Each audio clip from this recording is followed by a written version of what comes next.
నీ దేవుడైన యెహోవానే సేవింపబలను, అప్పుడైన నీ ఆహారమును పానమును దీవించును.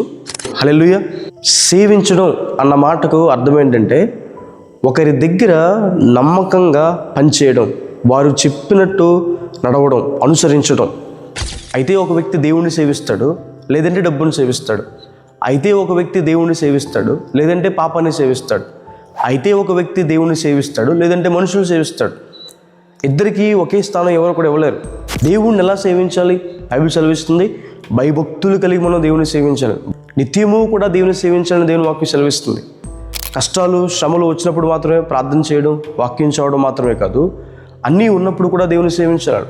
ఇప్పుడు దేవుణ్ణి అలా సేవిస్తే మనకు కలిగే మేలేంటి? ఆయన మనకున్న ఆహారాన్ని పానీయాన్ని దీవిస్తాడు. మనకున్నది కొంచెమైనా లేదా ఎంతైనా దాని మీద దేవుని దీవెన ఉంటే మనకు ఆశీర్వాదకరం. దీవెన అది మనకి ఉపయోగపడుతుంది, అది మన అవసరాలు తీరుస్తుంది, మనం సంతృప్తి కలిగి ఉంటాం. బైబిల్లో సమూయేలు గారు అంటారు, పట్టుదల కలిగి మీరు ఆయన్ని సేవిస్తే దేవుడు ఫిలిష్తీయులపైన మీకు విజయాన్ని ఇస్తాడని.